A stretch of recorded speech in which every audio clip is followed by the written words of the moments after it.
Okay, we are going to begin in our process here this evening, and we will begin in the player category. Our first inductee is Whitney Dabney. Whitney came to Brandon University in 1987 from Tulane University. And if you don't know where Tulane University is, in New Orleans. Now, I guess to make Whitney's feel at home, I should... Nolans. How's that, Whitney? Good? Yeah, it's amazing how two words can become one, but from the great state of Louisiana. In his 3 years with the Bobcats, they were GPAC champions and national champions every year. Not a bad record. He was two-time GPAC All-Star. He was All-Canadian in 1989, and he was a national tournament All-Star every year and the tournament MVP in 1988. I remember watching Whitney play. I have to be honest with you, I wasn't necessarily hoping for the side that he was playing for, but I remember watching them play, and he struck me always as the kind of player who always played his best in the biggest games. And I think that says a lot about an individual. And I remember watching the national final when they won the national final in last year. They won it, and where he was the MVP in '88, and he was just dominant. The only word I could think of. He just controlled both ends of the floor, and on the biggest stage in the biggest game, he was a player, so to speak, a real player. When asked, Jerry Hemmings, of course, as usual, gave me a lot of paper with a lot of writing on it. I won't read it all, but I will read part of it. And it says, "No player during my tenure as coach played any tougher in the post than Whitney Dabney. Big Whit could seal off a big bus in the lane. His offensive and defensive footwork was a thing of beauty. You do not win 3 consecutive national championships without a good big man. And in the late 1980s, there was no one any tougher in the CIAU than Whitney Dabney. This was witnessed in the 1988 national championships in Halifax, when Dabney scored 29 points against a defensive-minded Acadia Axeman team, coached by Dave Nutbrown. In the Halifax paper, Nutbrown stated, "There is no tougher player inside in the nation than Whitney Dabney. We could not get around him, and he scored at will." And that's the game I remember, and he definitely did so. After graduating from Brandon University, he played professional basketball in Leicester, England, and in Montevideo, Uruguay for several years. For the last 10 years, he has worked for CSX Transportation in New Orleans. He has been married for 9 years to Christine Simmons Dabney, who is here this evening. Welcome. And who is an attorney and works as an administrative hearings clerk for the state of Louisiana. Whitney Dabney, of course, is a tremendous addition to our Hall of Fame. We would like to welcome him into the Hall of Fame. And if I could find the other piece of paper that I wanted to use, I would be in much better shape than I am right now. Here it is here. I'm going to ask Jerry Hemmings to come forward to make the official presentation of our Manitoba Basketball Hall of Fame Award to our newest member of our Hall of Fame. Ladies and gentlemen, in the player category, Whitney Dabney.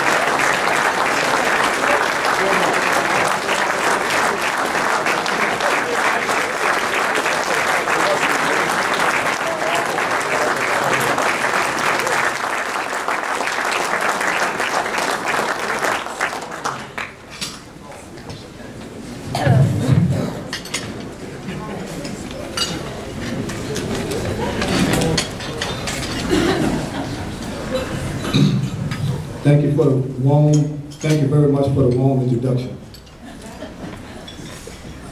I am honored to be here tonight. I'd like to congratulate all of the inductees and team that are being inducted tonight. Special congratulations to Keith Vassell, who was a great player for the Bobcats from 1991 to 96. Keith, I am honored to be inducted alongside you tonight. I would like to thank my teammates for all the hard work and dedication they gave to the game of basketball and to winning. Thank you to Doug Carmichael, my good friend David Dominique, who I played basketball with at Tulane University and then at Brandon. And to the one and only, the only 5-time first team All-Canadian.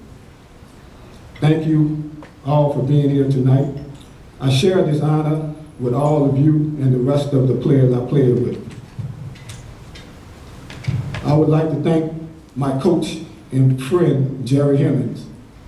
Coach Hemmings, thank you for providing me with the opportunity to play basketball for Brandon University and experience the kindness and generosity of Canadian people. My time in Brandon was one of the best times of my career.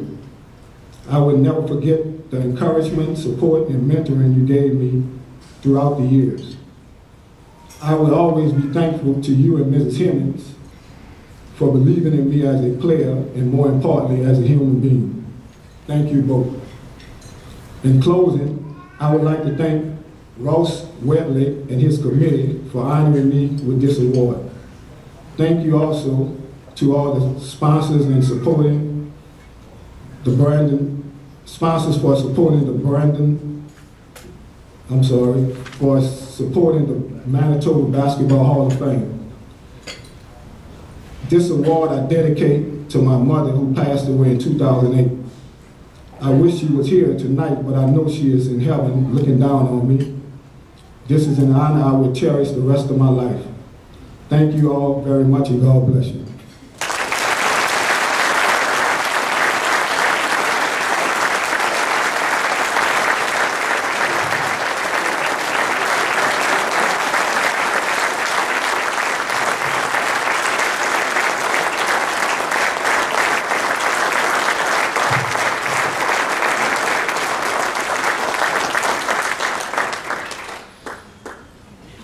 Thank you, Whitney. Our next inductee in the player category is T.L. Johannesson.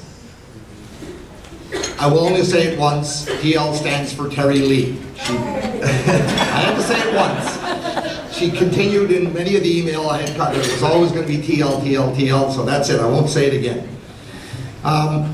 T.L., of course, was a graduate of Dakota Collegiate right here in Winnipeg.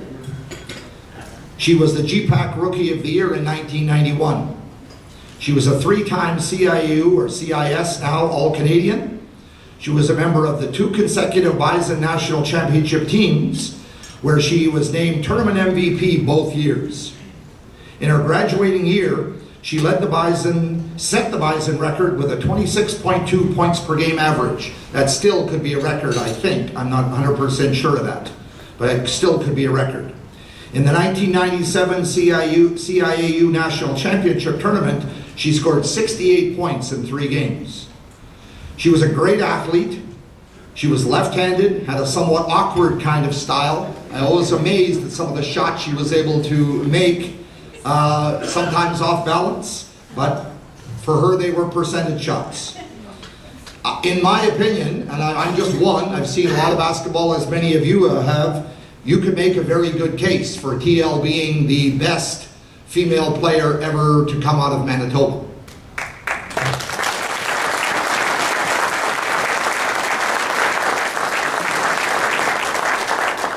Believe it or not, I do some research for this evening, and I found an article written about the National Championship game, and I'll just quote from the article. It said, "But TL was the star, the MVP, the gas pedal on the Bison truck. She came out and scored 15 points in the first half, and when it appeared as if the wheels were beginning to fall off, she played better defense than offense. In the second half, she became a playmaker, an unselfish leader in the biggest game of the year." And I think that says all about her. She is now living in Nova Scotia, and we're happy that she's here tonight, all the way from Halifax. She's sitting with her family over here, at a table with their dad and her mom, and other friends, and her partner. She is the coordinator of the Phoenix Youth Center for Youth in Halifax, Nova Scotia, which is a walk-in health and counseling facility which offers a first exit from street life and homelessness. We were just talking about it today, this afternoon, and how rewarding but also frustrating jobs like this can be. But the limited I know about her, I think she would be excellent at this because she's a caring person who would give her best as she always did on the floor. So we're very happy to ask to include Terry Lee Johannesson, I said it again, sorry, T.L. Johannesson, as the newest member of our Hall of Fame. I'm going to ask, if I could find that piece of paper again. The reason I have it written down, oh, you don't want to hear that. I'm going to ask Coach Colleen Dufresne to come forward and present the award, to make the official presentation of our Manitoba Basketball Hall of Fame Award to the newest member of our Hall of Fame. Ladies and gentlemen, in the player category, TL, not Terry Lee Johannesson.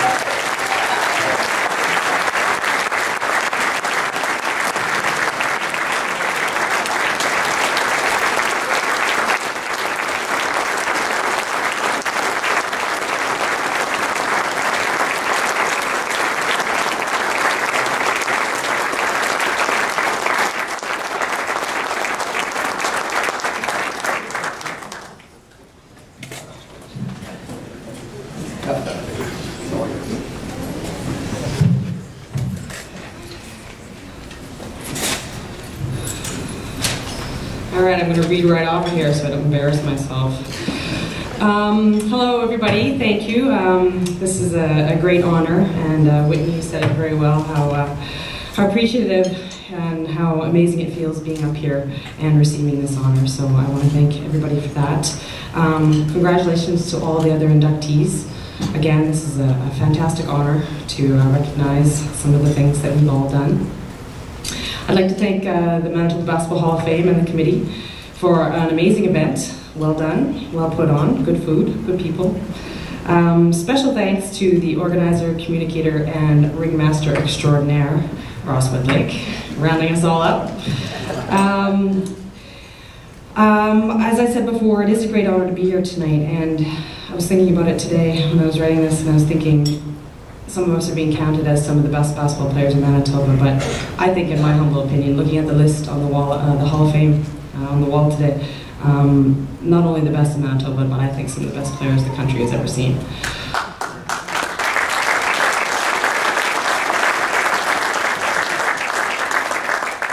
I want to give tremendous thanks to my family, Mom, Dad, Jason, and Patty, and some of you might remember the Took lady at games. My grandma Jo. She can't be here tonight, but without their unconditional love and support and genetic gifts, I would not be here tonight. So, thanks guys. I want to give a special thanks to my partner Chelsea for surprising me last night and flying into town to share this weekend with me. Thank you. I want to thank, where did she go? Colleen. Where did she disappear to in there? I want to give a special thanks to you, Colleen. As my coach for 5 years at the University of Manitoba, who taught me a lot about the game of basketball, but more importantly taught me about life and how to excel and be successful there. Things that I'll never forget. Thank you so much. Thank you to Carol. Carol playing hose good? Where are you? Thank you to Mike. Thank you to Lori. I saw you over there. And to Joel. Some of the most inspiring, level-headed assistant coaches out there, and for those of us who remember how passionate Colleen Dufresne can get, I'm really appreciative of their level heads during some games. Thanks guys. And finally, thank you to my teammates who put up with me for many years, affectionately calling me the black hole, which I still think is weird and makes no sense to me at all, but whatever.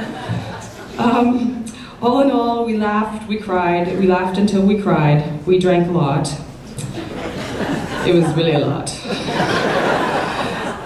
And I hope we had a lot of fun. I did. Those were some of the best days of my life, and it's all thanks to you girls. Thanks.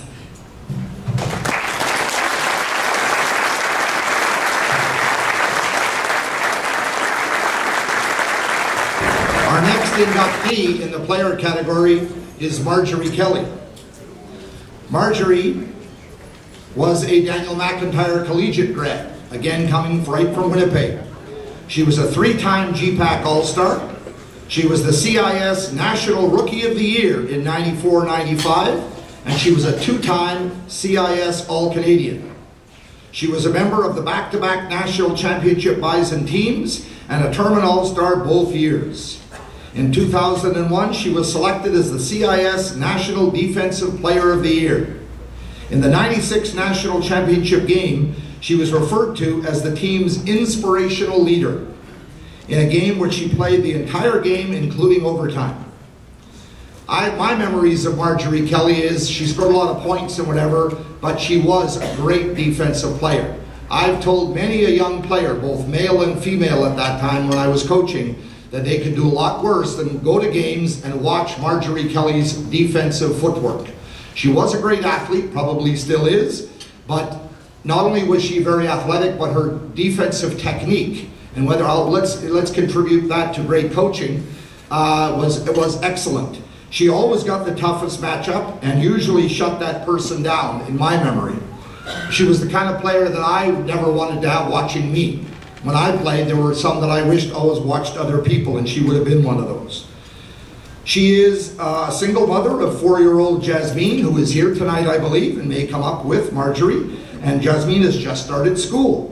She is also here with her mother, Kathleen, her brother Rodney, and her brothers Rodney and Brian, and her sister Sybil. She has come all the way from Toronto to be here this evening, and we're very happy that she has made the effort to do so. She has a part-time business there, and she is also the job developer, job coach for the YMCA. In her part-time business, she provides image counseling services like wardrobe planning. Now, looking around this room, Marjorie, there's a lot of business in this room. So I admire you, I'd be passing out cards at the end of this evening. She also told me that she will be soon adding a fitness component to this wardrobe planning. And again, Marjorie, there's a lot of business on this room. So I'm going to ask Colleen Dufresne to come forward to make the official presentation of our Manitoba Basketball Hall of Fame Award to our newest member of our Hall of Fame. Ladies and gentlemen, again in the player category, Marjorie Kelly.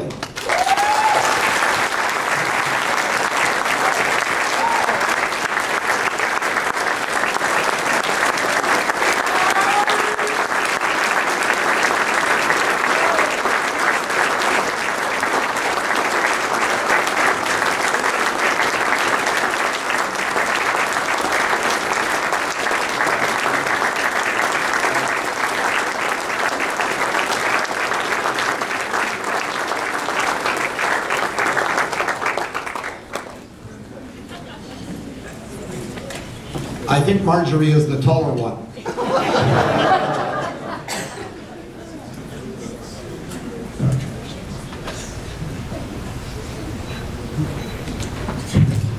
Wow, thank you so much. So the funny thing about this evening is 2 people asked me, Marjorie, I hope you've prepared a speech for tonight, and butterflies started going in my stomach. I'm like, isn't everybody going to wing it like me? Anyways, I really want to thank the organizers for tonight. Thank you, Ross. You did an awesome job, like TL said, just rounding everybody out. So thank you so much. It's a real honor to be here, real honor to be recognized. And I don't know, I just want to thank all of my teammates. Obviously, we couldn't have been up here without you, so it was a pleasure. It's a pleasure to see everybody. Thinking back about my whole basketball career, it's crazy because my family's here, my brother Brian, Rodney, my sister Sybil, my mom. And I remember so many times my brother Brian and Rodney having me on the basketball court as a young girl. And I'd have a headband on and I'd be out there trying to play, and you know, all of those years just made such a difference to bring me to where I am now. So I'm really, truly grateful. I'm extremely grateful to my coach, Colleen. You'll be my coach for life. You're still my coach. I'm sure it wasn't always easy. I know I was a tough player emotionally. but I want to thank you. You believed in me, and again, one of the most important reasons for me being up here today, so thank you so much. And I'm going to give my little one here the opportunity to say something, because when I told her that I was coming to Winnipeg to accept this award, she started to cry. And I didn't know why she was crying, so I told her, you know, Mommy's coming to accept an award because of the things she did in basketball. And she was crying because she said she wanted to accept an award too. So I'm hoping one day I get a chance to be at a dinner for her, or be at some event for her, because she'll be doing well also. Give her a chance. Thank you very much.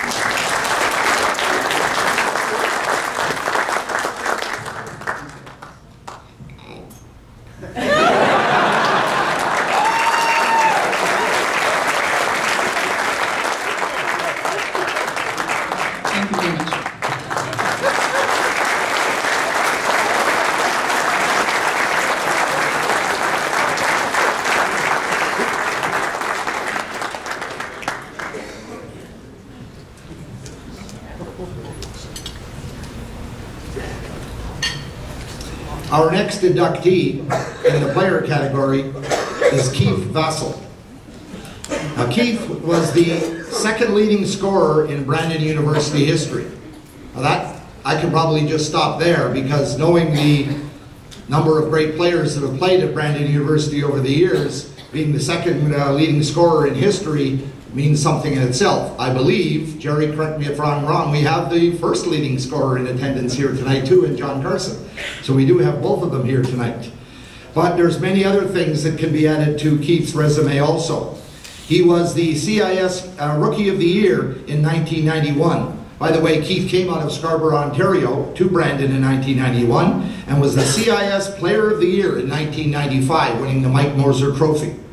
He was the CIS National, he won the CIS National Championship with Brandon in 1996, and at that time he was the tournament MVP. He was a three-time All-Canadian. His number 4 jersey is retired at Brandon University, and following his career at Brandon University, he had 11-year experience in the Canada basketball program with the national team.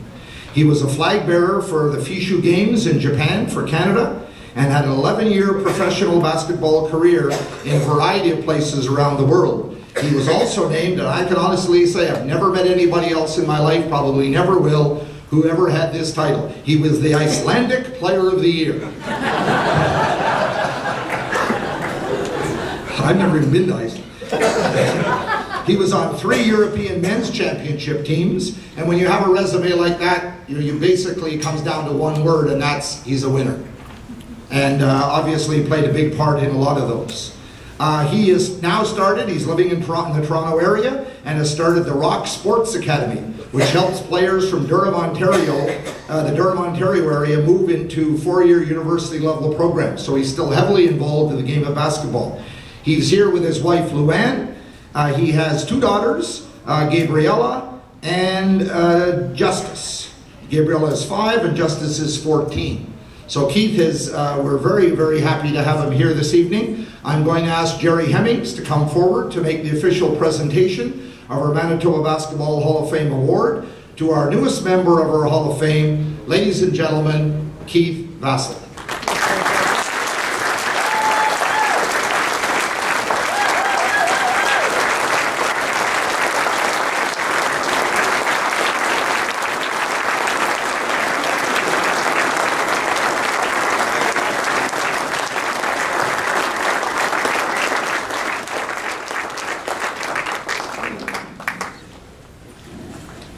Before I let Keith talk, I'll let him just stand there for a minute. I received an email from somebody who Keith knows, and this person asked me if I'd read it out, and I said I would if he shortened it, which he did. And this is the email. It says, "My name is Doug Scotchburn. I had the privilege of playing with Keith for his first 2 seasons in the CIS. I want to congratulate Keith on his richly deserved honor. I was the point guard, and Keith and I were co-captains my last year that I played. I will not hold any bad feelings of Keith, even though he held out getting his national championship until I left. He and Ewan Roberts were kind enough to show me on regular occasions," he puts in quotation marks, "their rings to me. Many would consider this flaunting them, but I know Keith better. Keith made life easy for a slow white point guard such as myself. It certainly makes it easier when all you have to do is throw the ball up to the rim and let Keith do the rest. I recall a game when we were playing the University of Winnipeg in the GPAC Championship. University of Winnipeg is running a 2-3 zone with 7-foot Norm Fermel in the middle. We ran one of our end-of-the-bound alley-oop plays that had me throwing it to Keith. I knew I had to throw it high with Norm in the middle. When I threw it, I said to myself, oh crap, that's too high. But lo and behold, Keith rose above it to grab it and throw it down. Keith was not only an outstanding player, he was much more than that. Outstanding person and teammate. I can never once remember him talking about his accolades, all-stars or stats, which were plentiful. Keith was all about playing together, staying positive and succeeding as a team. Keith always made time for his teammates, coaches, and fans and fellow students to feel welcome and appreciated. Keith is one of the greatest teammates I ever played with, and I want to congratulate him on a well-deserved tribute. Great job, Keith. Doug Scotchburn, point guard, University of Brandon University Bobcats.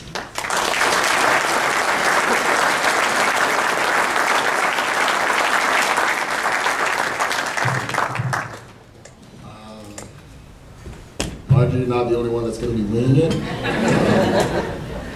But I just want to say thank you for everyone that's here. I thank the Hall of Fame. It is a great honor.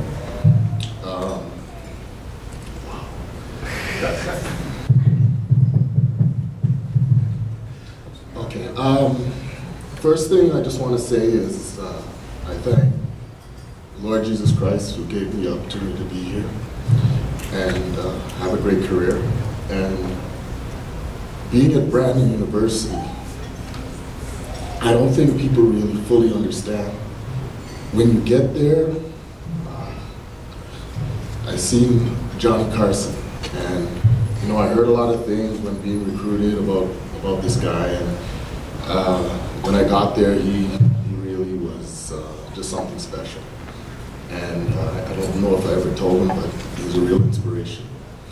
And he motivated me to push myself to my limits. And Jerry has just created an incredible program at Brandon to facilitate for guys to come in there and really just give their best and do their all. And it's been something that was incredibly special for me, because in life, you know, sometimes you really push yourselves, but I think Brandon University to me is a symbol of excellence.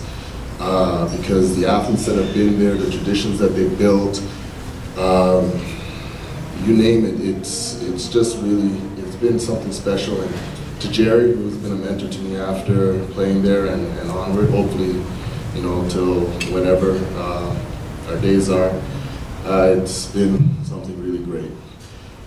Also, I guess, when being asked about, you know, what kind of honor it is, what do I think about, I came to realize that, you know, you have a supporting cast. I think everybody that has been here, as bad as it may sound, you've been surrounded by people. I've been blessed with a family, my mother, my aunts, my extended family at the time that has really just been there, very supportive. As a player, Ewan Roberts, and who pretty much, I don't know if I would have made it through the 5 years if I didn't have a friend like him who was an incredible backbone and a support to me. And now presently, you know, I have my wife who has just been an incredible inspiration to me, and definitely someone that I admire greatly. But overall, Manitoba is, coming from Toronto, Manitoba has been something completely different than I had expected. And it is definitely right now a part of me, and I consider this province to be, you know, part of my family. And I want to thank everybody for that, U of W included. You guys, U of W fans and players definitely motivated me a lot and brought the best out of me, so I want to say thank you for that. But overall, this is a great honor, and it's something that I really appreciate, and I'm not sure if I'm exactly deserving of, but I do appreciate it, and thank you.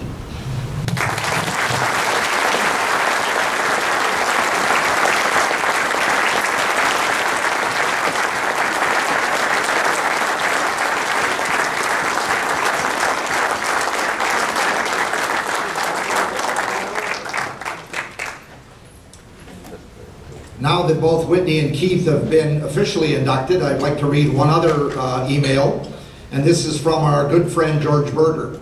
If you don't know who George Berger is, he was the athletic director at Brandon University for many years. He is now in Arizona and is a great supporter of our Hall of Fame. And not only, as usual, did George send this email, but in the email, a little note coming with it said there's a check coming.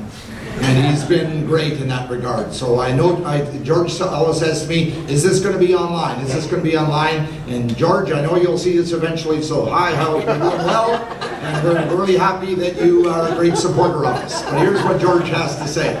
To Whitney Dabney, congratulations on playing on 3 straight national championship teams. MVP in one with 29 points, finishing your degree, being successfully employed, and being the newest member of the Manitoba Basketball Hall of Fame.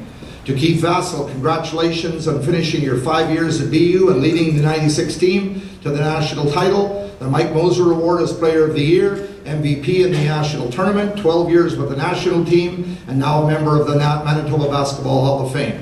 To John Carson, Dave Price, Doug Carmichael, David Dominique, Earl Roberts, and all other Bobcats in attendance, you are the greatest. I wish I could have been there. I just celebrated my 82nd birthday and attend all Arizona games in football, basketball, and women's softball, among others. Yours sincerely, George Berger. So thanks, George.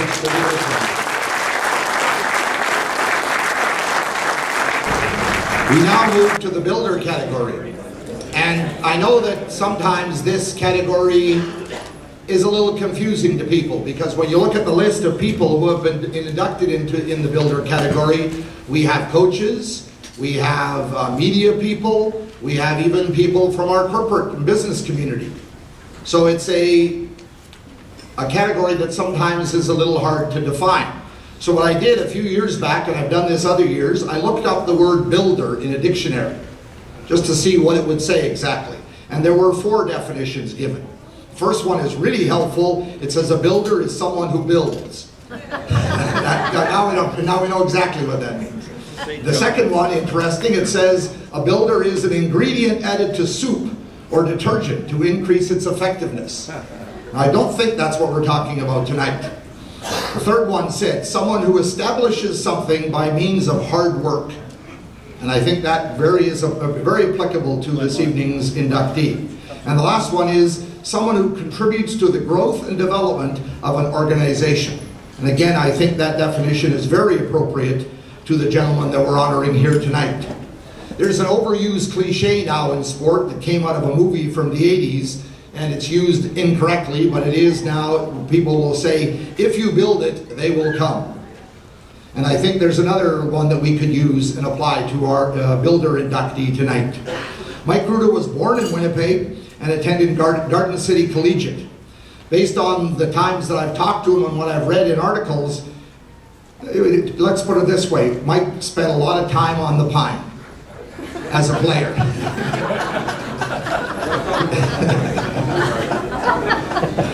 In other words, he didn't play a lot. He moved away from Winnipeg, but moved back from Calgary in 1997. At that time, he phoned Adam Wedlake, who was at that time the program coordinator for Basketball Manitoba, and asked him where his young daughter, Laura, could play basketball. The answer Adam gave him, I believe, was something like, wait till she's in grade 7 and hope she makes the school team. Now, that wasn't good enough for Mike. He decided that Winnipeg needed a community league like soccer and hockey. And as they say, the rest is history. In November 1997, with Mike's leadership and guidance, the Winnipeg Minor Basketball Association, which is now often referred to as the WNBA, started play with 40 teams out of 12 community centers. It has grown, to say the least. The Spring League of 2008 saw a record of 310 teams. Today it has a Rising Stars Elite Division, Steve Nash Youth Basketball, a Senior Spring League, and its own section of the Westman Classic. It has given many young people the opportunity to play basketball outside the school system. And with its fair play policy, all young players are ensured playing time and feel good about the game. It is also a very affordable option for parents. Today, over 15,000 kids have played in the WNBA. Many of today's top high school, college, and university players got their start in the WNBA. In addition, the WNBA Foundation has been created and continues to build outdoor basketball courts and provide scholarships and bursaries to deserving young players. As Councillor Jeff mentioned earlier, Mike is the Chief Financial Officer for the City of Winnipeg, meaning all those taxes we pay, he counts them. We're very honored to be honoring him here tonight. I would say from a personal point of view, knowing that Adam was the first director of the WNBA, and now my daughter Lee is the director of the WNBA, I'd like to thank you on behalf of the Wedlake family for giving our children employment. So we don't have to carry them anymore. But we're very, very happy, and I know he will come up here and he will deflect a lot of the praise for the starting of the WNBA, but as I've said to him many times, we know that nothing starts without leadership and an idea from someone. And maybe he didn't do all the work, but it wouldn't have started, I don't think, and wouldn't be what it is today without him asking the right questions and volunteering to do the work and get involved in the initial organization of the league that he became its first president. He's here with his wife Karen tonight, his son Nicholas, and his mother-in-law Joy Stone. I'm going to ask, if I can find that piece of paper again, and you're going to say, why does he need that piece of paper? I do. I'm not answering it. I'm going to ask Adam Wedlake, who was the first director of the WNBA, to come forward to make the official presentation of our Manitoba Basketball Hall of Fame Award to our newest member of our Hall of Fame. Ladies and gentlemen, in the builder category, Mike Ruda.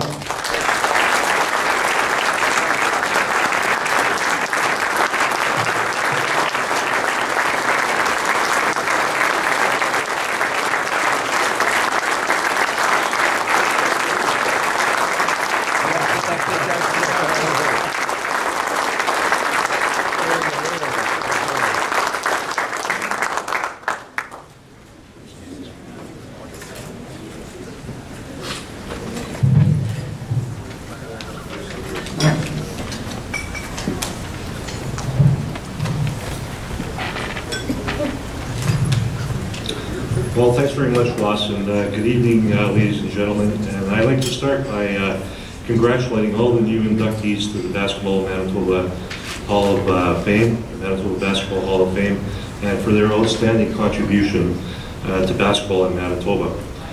Tonight is an opportunity for me to express my thanks first to all of you for attending and acknowledge my friends from the WNBA who are here tonight, and my colleagues from the City of Winnipeg, and my bosses, Councillor Paula Havasback, Councillor Jeff Guadi, and the Chief Administrative Officer of the City of Winnipeg, Phil Schiegel. I'd like to thank Ross Wedlake and the committee of the Basketball Hall of Fame for selecting me to be inducted and for making this such a special evening for our family. My thanks to the Board of Directors of the Winnipeg Minor Basketball Association for submitting my name for consideration. It's truly a humbling experience to be considered for this honor, and I'm very grateful to the Board for their support. I also like to recognize past President Dwight McNeil and current President Ted Fardo for their outstanding leadership in the basketball community. I'm very proud of the WNBA and its dedication and commitment to the children in our community by promoting the love of basketball to all involved. You know, I learned a long time ago that anyone can have a good idea, but it'll never work without the support of others. I'd like to recognize the founding members of the WNBA, Lori Black, who's here tonight, Dale Gammy, who's also here tonight, Jan Mashinter, Larry Cabez, Jim Wolf, and Adam Wedlake, for their outstanding contribution and tireless efforts in the success of the league. And so I share this honor with you. When we first started, Reed Kenyon joined us to arrange the refereeing. He'll be here for the league, and he's been with us since. Reed's now an international referee, and I like saying that he polished up his skills in the WNBA. It would, I can tell you it would be very difficult to run this league without Reed's outstanding commitment to refereeing in the province.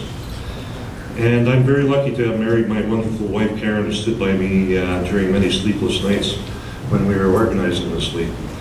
Also, my kids, Nicholas and Laura, kept me grounded by helping me focus on the true reason why we started the WNBA in the first place, and that was to give opportunity to the children of our fine city.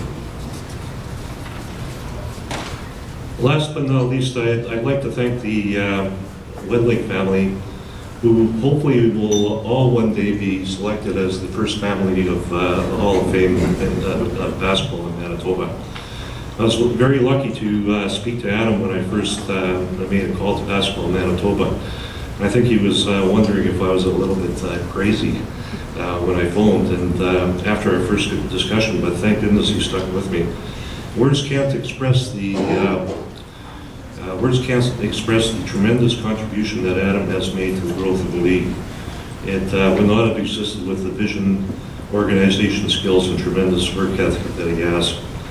As many of you know, Adam was our first executive director, and we are now fortunate to have Ross's daughter, Lee, as our executive director, keeping on the family tradition and doing, again, a tremendous job.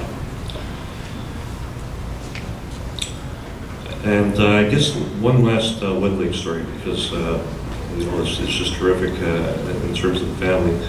And I remember actually coming to the University of Winnipeg. Aubrey Ferris pulled me up, and he saw an article in the newspaper, and he asked me to meet with him, Adam's dad, Bill, who's here, and Tanya McKay, and I believe Doran Reed was there as well. And the first thing that they said to me is, Mike, you need to get this going, and we'll back you 100%. And I can tell you that the U of W was true to the word in every respect, and it's been a tremendous partnership over those years. So during this journey, I have many fond memories, and I will always carry that I'll always carry with me. I remember the many volunteers and founding members who have served on the board of the WNBA, who served as coaches and organizers, and I'm so grateful for their friendship, encouragement, and commitment to the children of our community.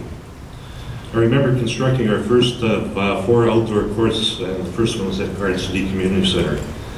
To this day, our whole family drives back to, past that court to see what's going on over there, and do the odd repair when needed. Finally, I will always remember arriving at the University of Winnipeg on a Saturday morning and watching 3 courts of basketball running, and the excitement of the children and parents in the gym. It was, and still is, truly amazing. Thank you again for this tremendous honor.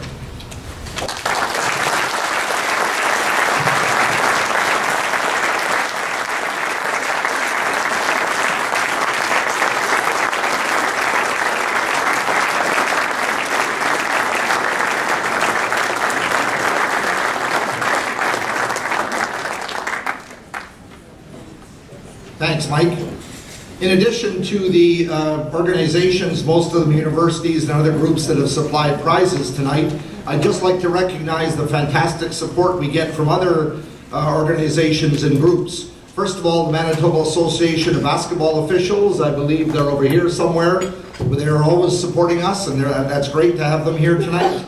The Winnipeg Senior Women's Basketball League has been a great supporter of us, and we love to have them here tonight. The Mayor's Office, of course. I'd like to mention Rick Watts and Fabrice Milano, who not only have here tonight and purchased a table of tickets, but also did a lot of work in our Hall of Fame relative to the subfloor that we have under the hardwood. And the St. Andrew Super Saints, a group very close to me, a lot of guys over there who continue to support our Hall of Fame. So thanks to all those groups, and everyone as an individual too, for being here this evening and continuing in the growth and support of our Manitoba Basketball Hall of Fame. Okay, moving on, we're getting to now the team category. And we have 2 groups of teams that we're honoring here tonight, both from the University of Manitoba. First, the 1995-96 and 96-97 University of Manitoba Bison women's teams. As we've heard earlier this evening, they were back-to-back national championship teams. In 1996, They defeated the defending champion Winnipeg Westman 2-1. And if I remember correctly, Colleen, you can correct me, you lost the first game and then won the next 2, which of course developed a lot of character. And I think that was a key word that I learned in all of my research about this team. In the final that year, they defeated the Toronto Varsity Blues. This was all played at Laval University in Quebec, 81-77 in overtime. And here's a quote that I found in one of the newspaper articles reporting on that championship game. You discover a lot about a team when its character is tested and it is challenged. You find out about the toughness of the star players, the mettle of the role players, and the unity of them all. The Bisons fought off a brutal start. They were down 10-0. And I didn't write this, god-awful free throw shooting, it says. So I don't know what that meant, but obviously they missed a few. But they did fight back, and they ended up winning the game in overtime for the first national championship since '88. How's my numbers here? Pretty good? Yes. The leading scorers in that last game, of course, were T.L. Janison had 30, Victoria Neufeld had 22 and 13 rebounds, and Marjorie Kelly, it said, was the inspirational leader playing the entire game, including the overtime. In '97, as defending champions, they had another tough GPAC playoff win over the Westmen, and they defeated York University 73-62 at Lakehead University. I remember watching this one on TV. This, by the way, and this is worth noting, this was the 5th straight year that the national championship was won by a Manitoba team. Because if you remember, the 3 years previously, the University of Winnipeg Westman had won 3 in a row, and then 2 Bison teams. Pretty impressive from the women's basketball programs in Manitoba, 5 straight national championships.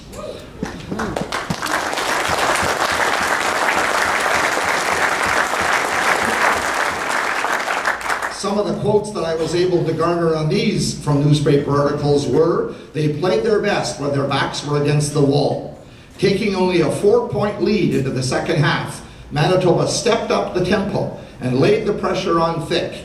In the end, it was the patented Bison's full court press that made the difference for the club. The result is opponents coughing up the ball and the Bisons using their speed to capitalize. And as I said, I remember that game, and it was close. I don't remember the score at halftime. I remember the second half, they just dominated. It was over. It was one of the most dominant performances that I can remember seeing in a national final in that second half. Again, TL was the leader with 19 points, and Smith had 14. Larissa Krellin and Victoria Neufeld had 14, and Marjorie Kelly, who was a tournament all-star, had 12. I have one email relative to these young ladies, and it is from Gabby Macra, who now is in London. And that's not London, Ontario, that's London, England, working in Landmark House. I believe she's a lawyer there, Towers Watson. Well, she says, her congratulations, ladies. I hope everyone is having a great evening and enjoying this wonderful achievement. Both the team and the individual awards are well deserved. I wish I could have been here to celebrate with you, and I hope to celebrate again with some of you at Christmas this year. Have a wonderful time this weekend. Really do wish I could have been there. All the best, Gabby. So the people that aren't here even tonight are thinking of these young ladies as they are being honored. So again, I'm going to ask, in this case, Vic Pruden, the vice chair of our, or past chair of our Hall of Fame committee, to come forward and make the official presentations. I call out the names of those that are here. We'd like them to come forward. And then we have a team spokesperson who is going to make a few comments on behalf of the team.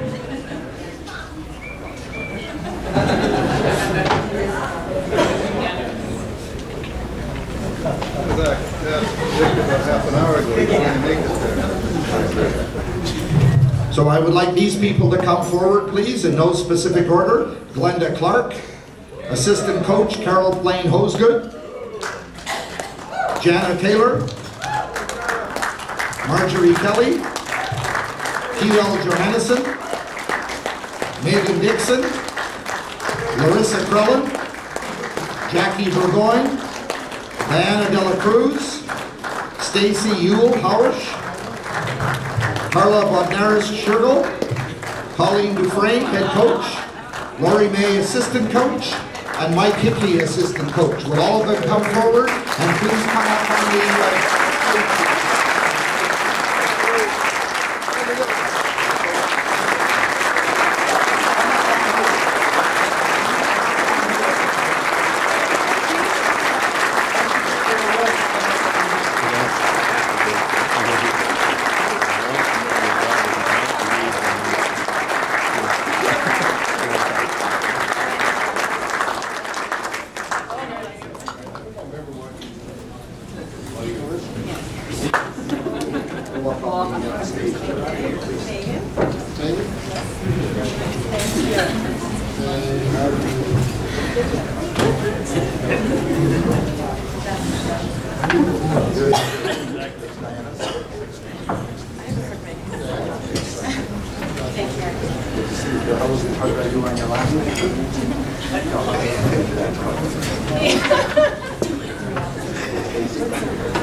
Now, before I call upon the spokesperson for the team, Janet Taylor, I thought, since we have a group of Bisons here tonight, and since we have a spokesperson for a group of Bisons who was a Bison, if we're going to have this person speak for the Bisons, we should try to make this person maybe look like a Bison. So I have here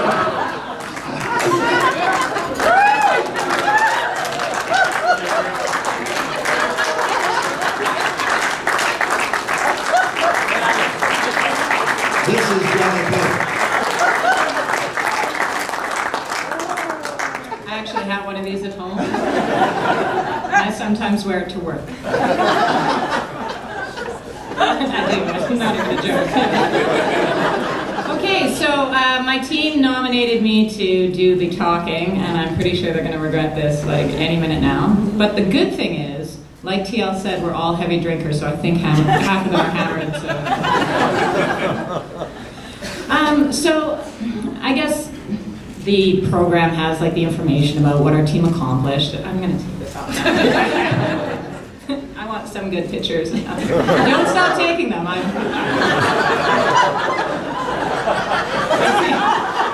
Click away, Lee. Click away.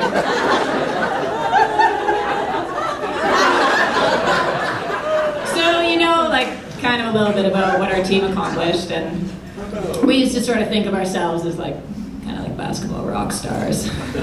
And with every like rock band, there's always like the train wreck part of it. Like they do amazing things on stage, but behind the scenes, they're like total train wrecks. So I thought I would talk to you a little bit about that, rather than all the accomplishments that we were able to accomplish, the accomplishments we were able to accomplish.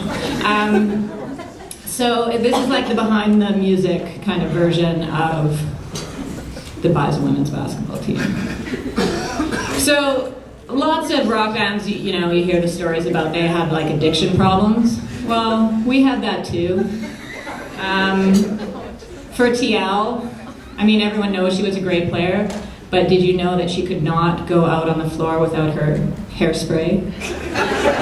She had a real addiction to hairspray, and it's amazing that someone who spent that much time on her hair never had it look good.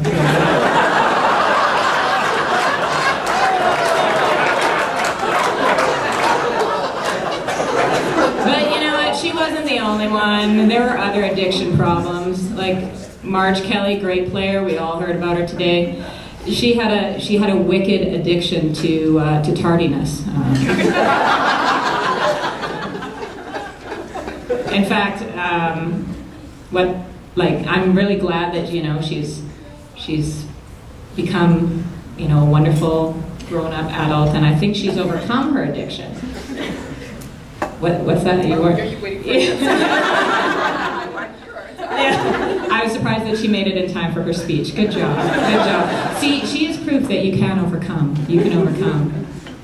And well, and other addictions. I mean, Glenda Clark addicted to alcohol. That's not even a joke. I was worried about her. Yeah. Well, we had there were other things, like there were the jealousies, you know, that a team has to deal with. Like Larissa was always really jealous of Dee creating the shoulder shrug dance. That was a good one. You have to see, she'll do it later. There's a dance floor back there and we'll play some music. You can all see. Kyla was really jealous of my belt, and if TL had told the belt story in her speech like she was supposed to, that would make sense to you. But she didn't. But I'll be in the back telling the belt story later without my parents hearing it. It'd be awesome. And then there was Carol. Carol was jealous of everybody's youth. So like we had that to deal with, and then there were like vendettas amongst the players. Like Kyla to this day has never forgiven Carla Boneros for eating her baked lasagna pasta. Stacy has never forgiven me for the birthday kiss I gave her that one year. And that's why she keeps giving me technicals every time she refs one of my senior women's games. Hurtful. Like I was at your wedding. And it wasn't even just the players that were kind of train wrecks. Like there was one year, our first national championship year, Colleen Dufresne spent like pretty much every practice like partially clothed. Admittedly, she was breastfeeding at the time. But still, like what kind of an example does that set? I did actually see Nicholas here today. He's a young man, he's all grown up, and I've seen him playing basketball himself, and that's awesome to see. But I'll tell you, every time I see that kid drink from a water bottle, I get all of it.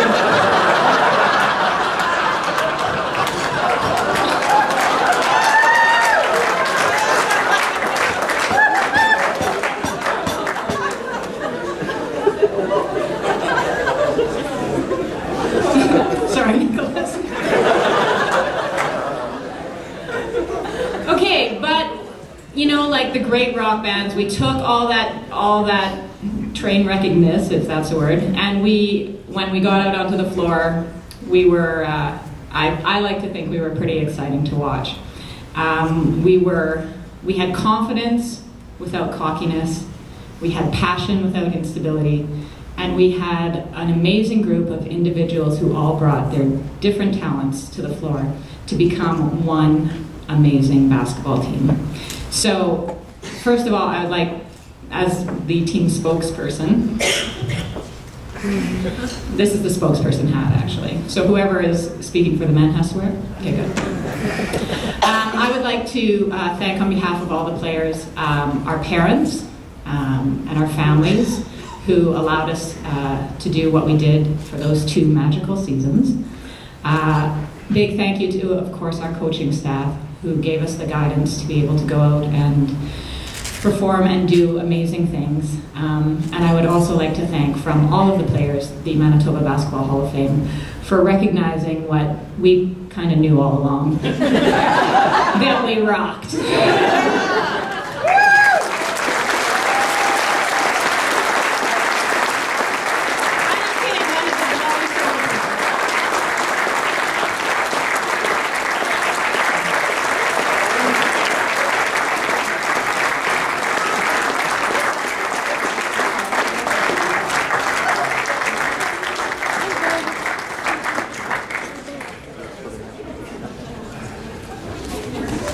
I'm going to present the banner in recognizing the induction of the University of Manitoba boys and women's teams to now Athletic Director Colleen Dufresne. Don't look at it too carefully because there's a mistake on it, but it will be corrected, and you will see this hanging in the Investors Group Athletic Center shortly. So congratulations to the University of Manitoba.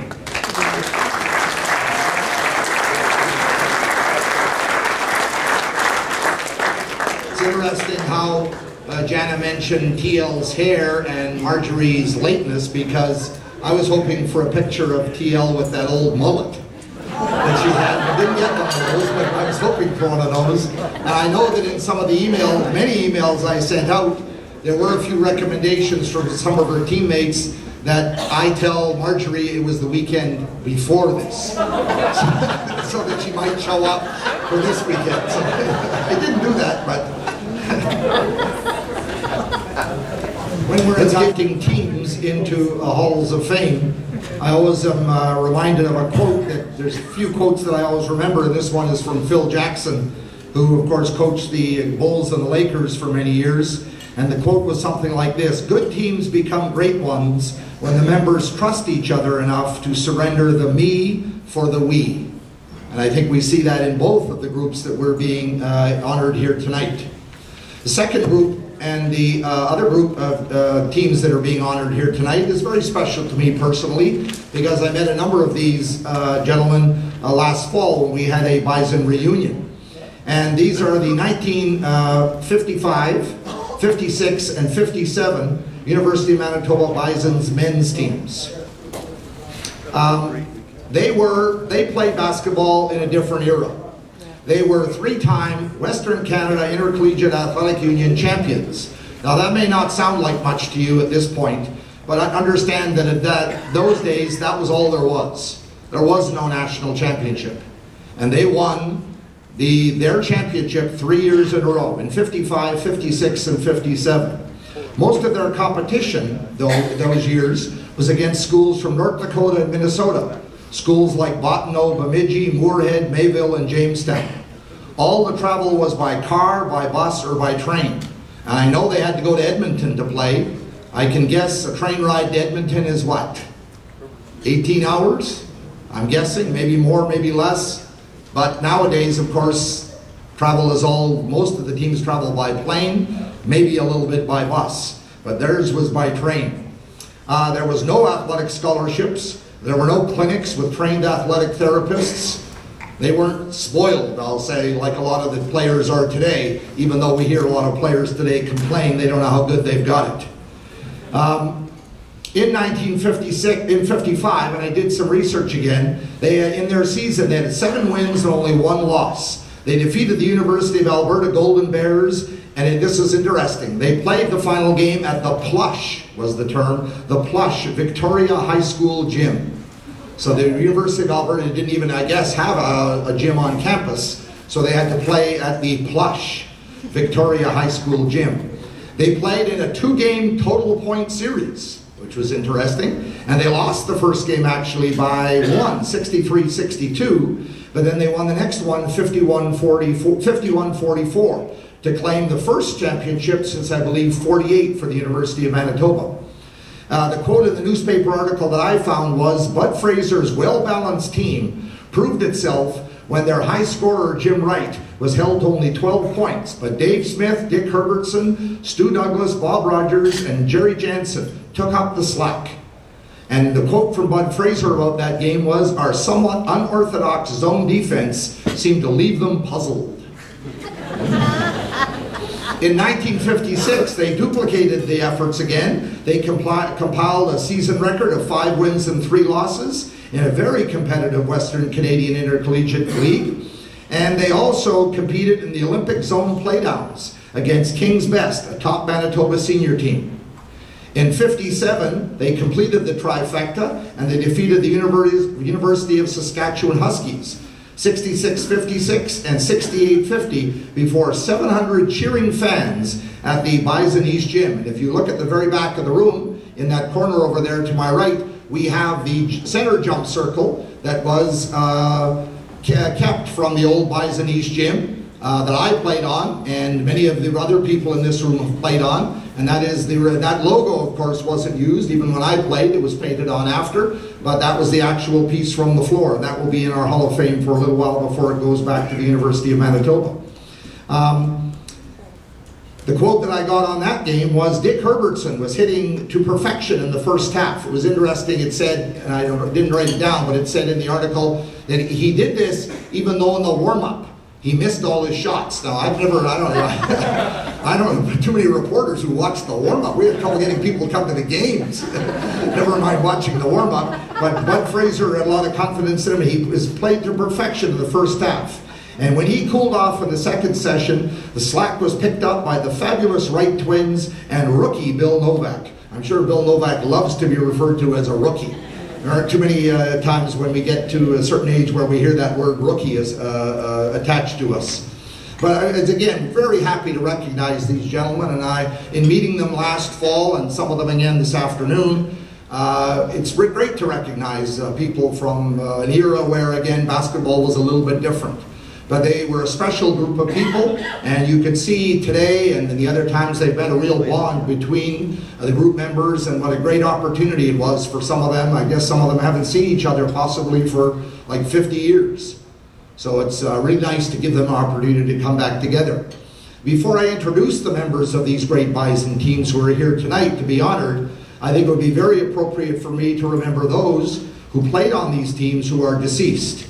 The 5 Bisons who are no longer with us are Coach Bud Fraser, who was inducted into our Manitoba Basketball Hall of Fame as a builder in 1985, Jim Wright, who was inducted into the Manitoba Basketball Hall of Fame as a player in 1991, Dick Herbertson, Don Redmond, and Ron Myers, who was the manager of those teams, who was inducted into our Hall of Fame as a builder in 2003.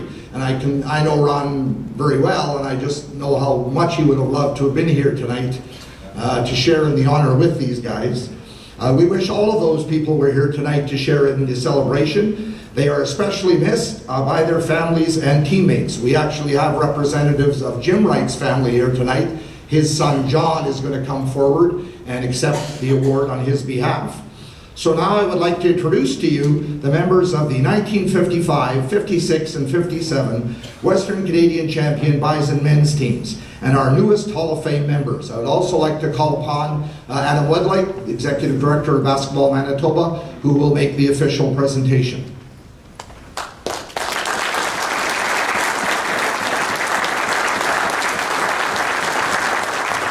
I will call forward Ab Hansford,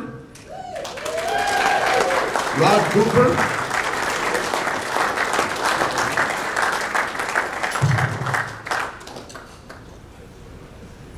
Graham Zelmer,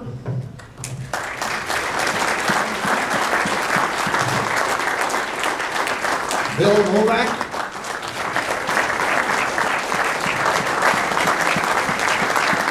George Pratt,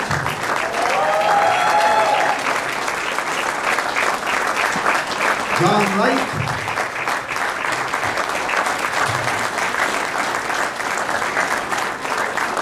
Dave Smith.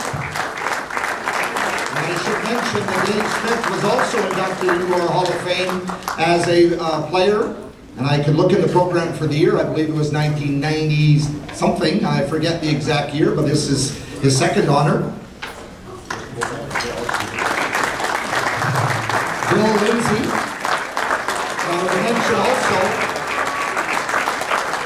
can mention also that Bill Lindsay, not only in addition to playing on the Bison basketball teams, was also a member of the Bison hockey teams, which today would be unheard of. So we have a multi-sport athlete in our presence here tonight, Bill Lindsay.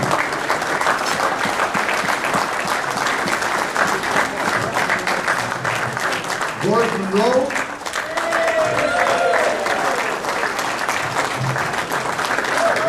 And accepting the award on behalf of his dad, Jim Wright, I believe is his son, John Wright. So if he would come forward, please.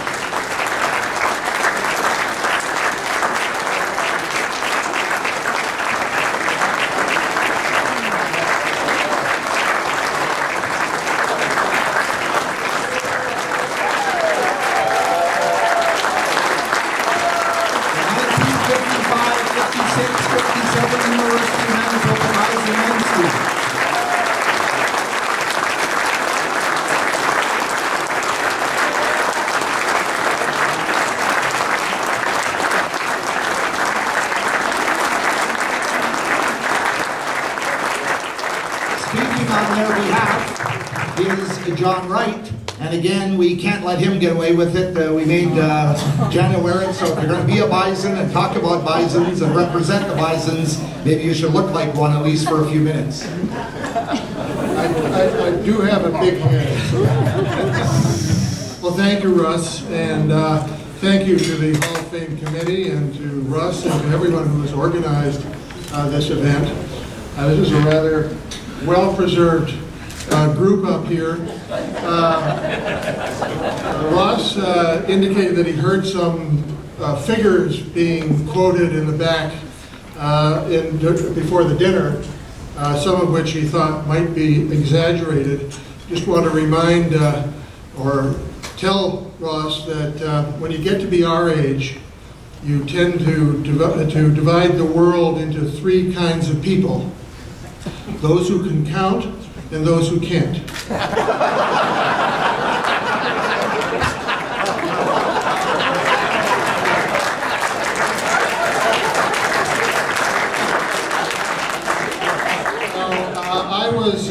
I was encouraged by several members of the team to tell a bunch of risque stories about the antics of the team, but I decided that A, I certainly couldn't match the women's team.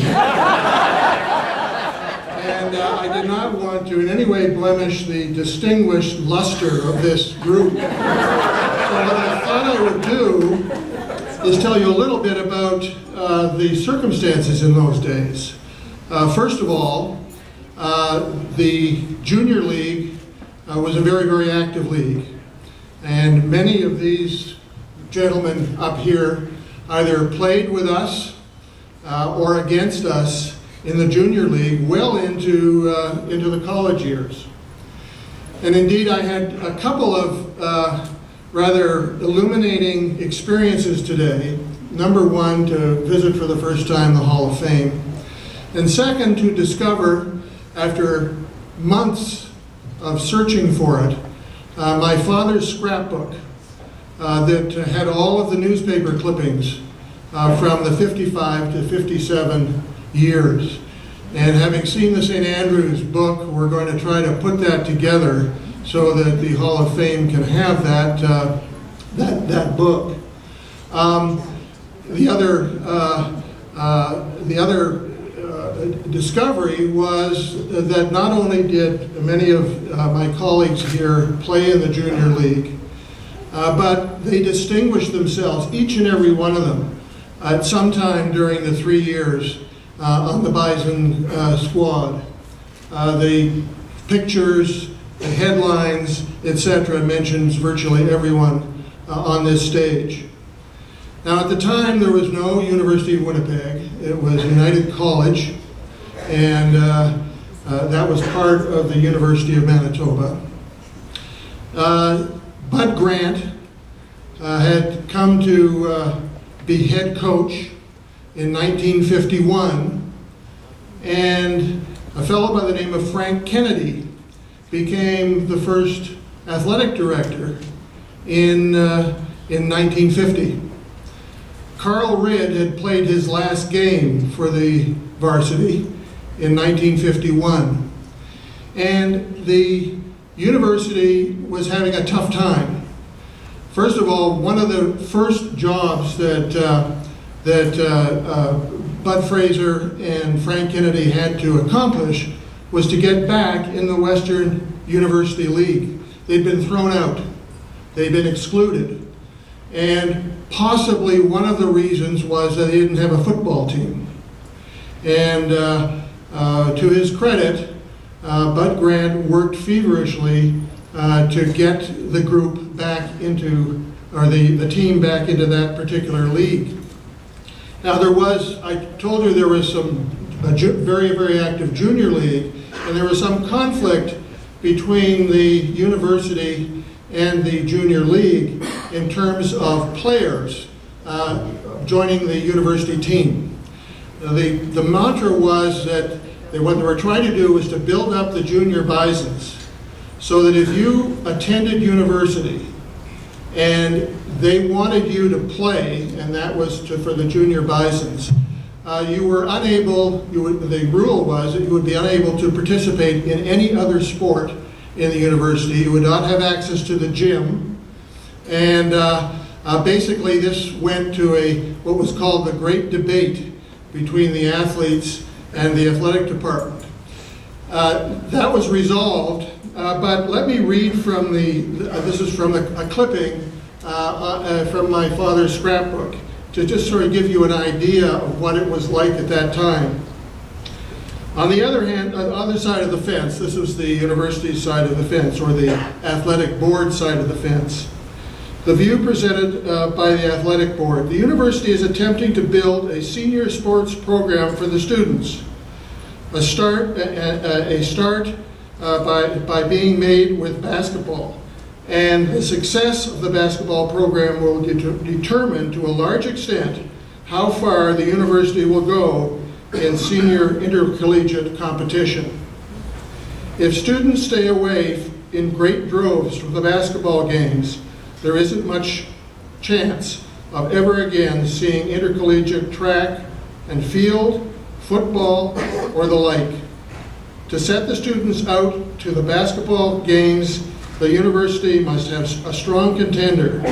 High caliber basketball requires high caliber players, and the athletics board feels that such players need to be kept and maintained. So this was sort of the gloomy scenario that Bud Fraser faced.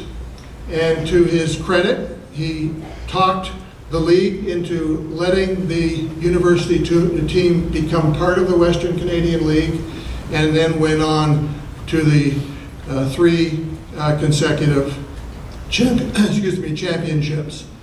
And I'd be remiss to say that Jim, my twin brother, has been recognized, or will be recognized again tonight. But Jim, and to a large degree, Mr. Smith, were key players on those teams, on all 3 teams. And I think Jim was the acknowledged team leader, and certainly the star of that team. So again, I would like to emphasize that from those clippings, it's very, very clear that this was a collective effort, that each and every one of the men standing on this stage contributed significantly to this team. And I know that Jim would join me in fact that this indeed was a team effort. So again, on behalf of the team, thank you, the Hall of Fame committee, and Ross for arranging this event, and bless you all. Colleen, would you come forward again as the athletic director of the University of Manitoba? I'd like to present the banner to you.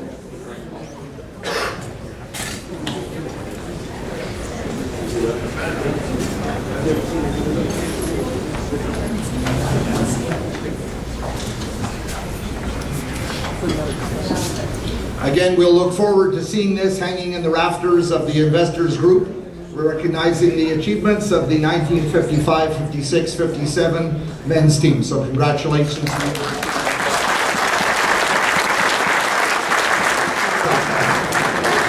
So that's it for the formal part of the evening. Our time isn't too bad. We wanted to give as much time. The room will be here for a long time yet. The bar will be open. You're happy to stay and do some socializing. There may be some pictures you'd like to take with the banners and other awards and things. It's been a great evening from the committee standpoint. Again, I can't say enough of the thanks to all of you people for supporting our Manitoba Basketball Hall of Fame. We'll be reconvening in the year 2013, if my math is correct. And we look forward to more growth and more support. And I would wish you nothing but the best for this evening, and congratulations to all the inductees. Drive safely, have a great rest of the evening. Thank you very much for coming.